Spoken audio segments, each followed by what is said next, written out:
ओळखा पाहू ही काय रेसिपी आहे। बऱ्याचशा महाराष्ट्रीयन घरांमध्ये सकाळी न्याहारीसाठी किंवा रात्री लाईट डिनर हवा असेल तर ही रेसिपी बनवलीच जाते।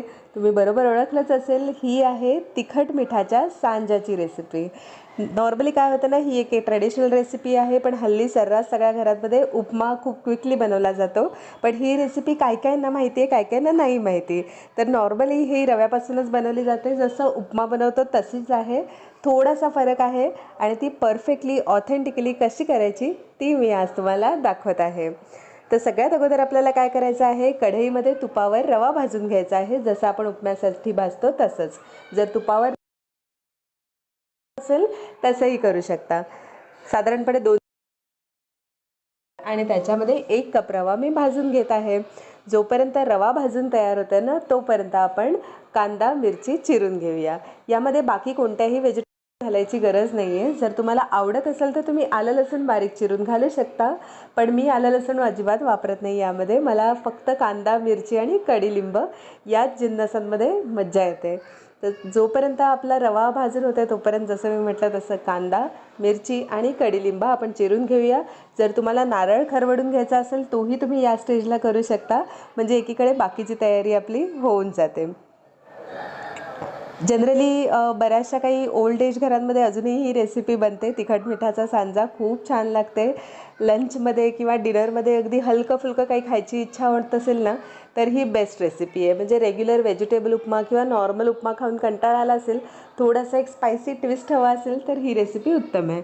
यामध्ये ऑब्व्हियसली मिरच्यांची क्वांटिटी तुम्ही तुमच्या आवडीनुसार कमी जास्त करू शकता। तर रवाही भाजून झालेला आहे, हाताला असा थोडासा चटका लागेपर्यंत तो भाजून घ्यायचा आहे। आणि आता आपण फोडणी करून घेऊया। पण फोडणी आपण करतोय तोवर मी काय केलेलं आहे ना, माझ्याकडे इलेक्ट्रिक किटल आहे, त्यामध्ये पाणी आपण उकळायला ठेवायचं आहे, किंवा साईडच्या गॅसवर तुम्ही पाणी उकळायला ठेवा। मग जोपर्यंत आपली फोडणी होती आणि रवा परतून होतोय ना, तोपर्यंत पाणीही तापून तयार होतं। तर अशा पद्धतीने मी सगळ्यात आधी शेंगदाणे ह्याच्यामध्ये तळून घेत आहे। तळून म्हणजे एकदम डीप फ्राय सारखे नाही करायचं आहे, साधारण आपण पोह्याला जसे करतो ना तसेच आपल्याला शेंगदाणे रोस्ट करून घ्यायचे आहेत।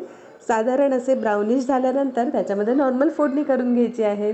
फोडणीमध्ये सगळ्यात आधी मोहरी तडतडल्यानंतर मी टाकलं आहे जिरं तडतडल्यानंतर हिंग, आणि त्यानंतर थोडीशी आपल्याला चिमूटभर हळद आधी घालायची आहे फोडणीमध्ये। त्यानंतर मिरची कढीलिंब आणि कांदा हे सगळे जिन्नस आपल्याला व्यवस्थित छान परतून घ्यायचे आहेत। आणि फोडणी करताना आहे ना, याच पद्धतीने फोडणी करायची, नाहीतर मग फोडणी कच्चट लागू शकते। फक्त सांज्याला नाही, कोणत्याही इतर पदार्थांना फोडणी करताना अशीच मस्त तडकेदार फोडणी झाली पाहिजे।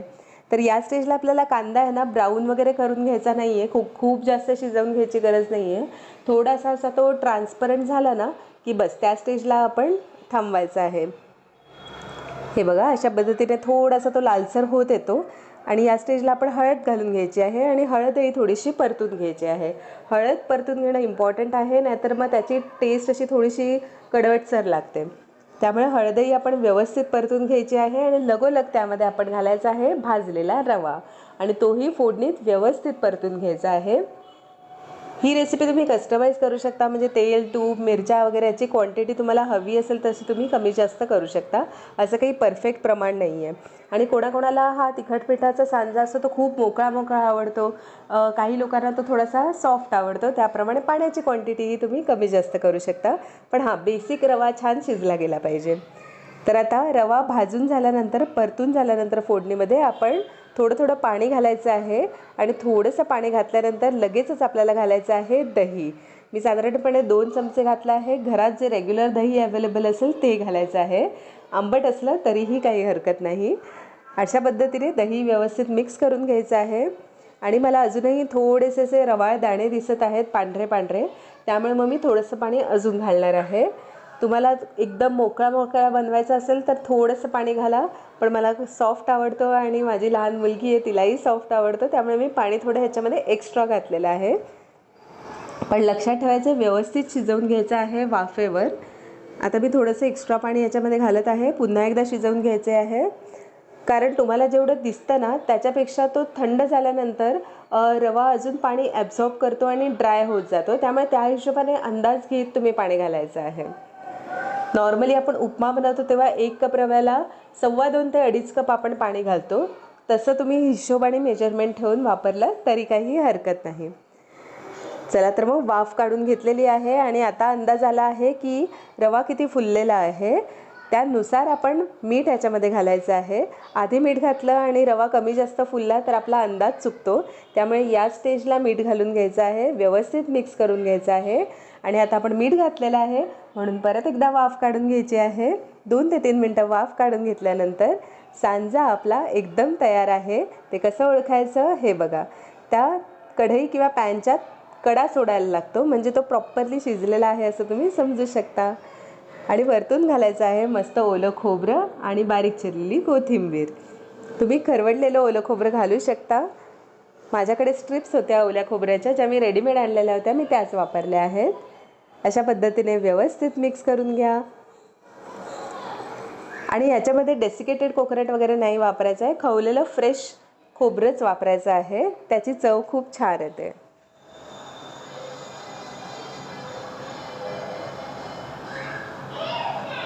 हे बघा अशा पद्धतीने मस्त याची मूद पाडून वाढायचं आहे.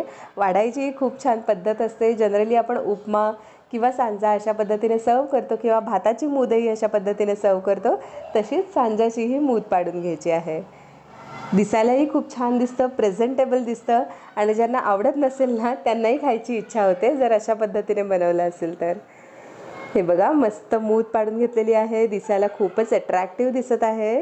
वरतून पुन्हा एकदा तुम्ही खवलेला नारळ घालू शकता, कोथिंबीर घालू शकता, लिंबू सर्व करू शकता.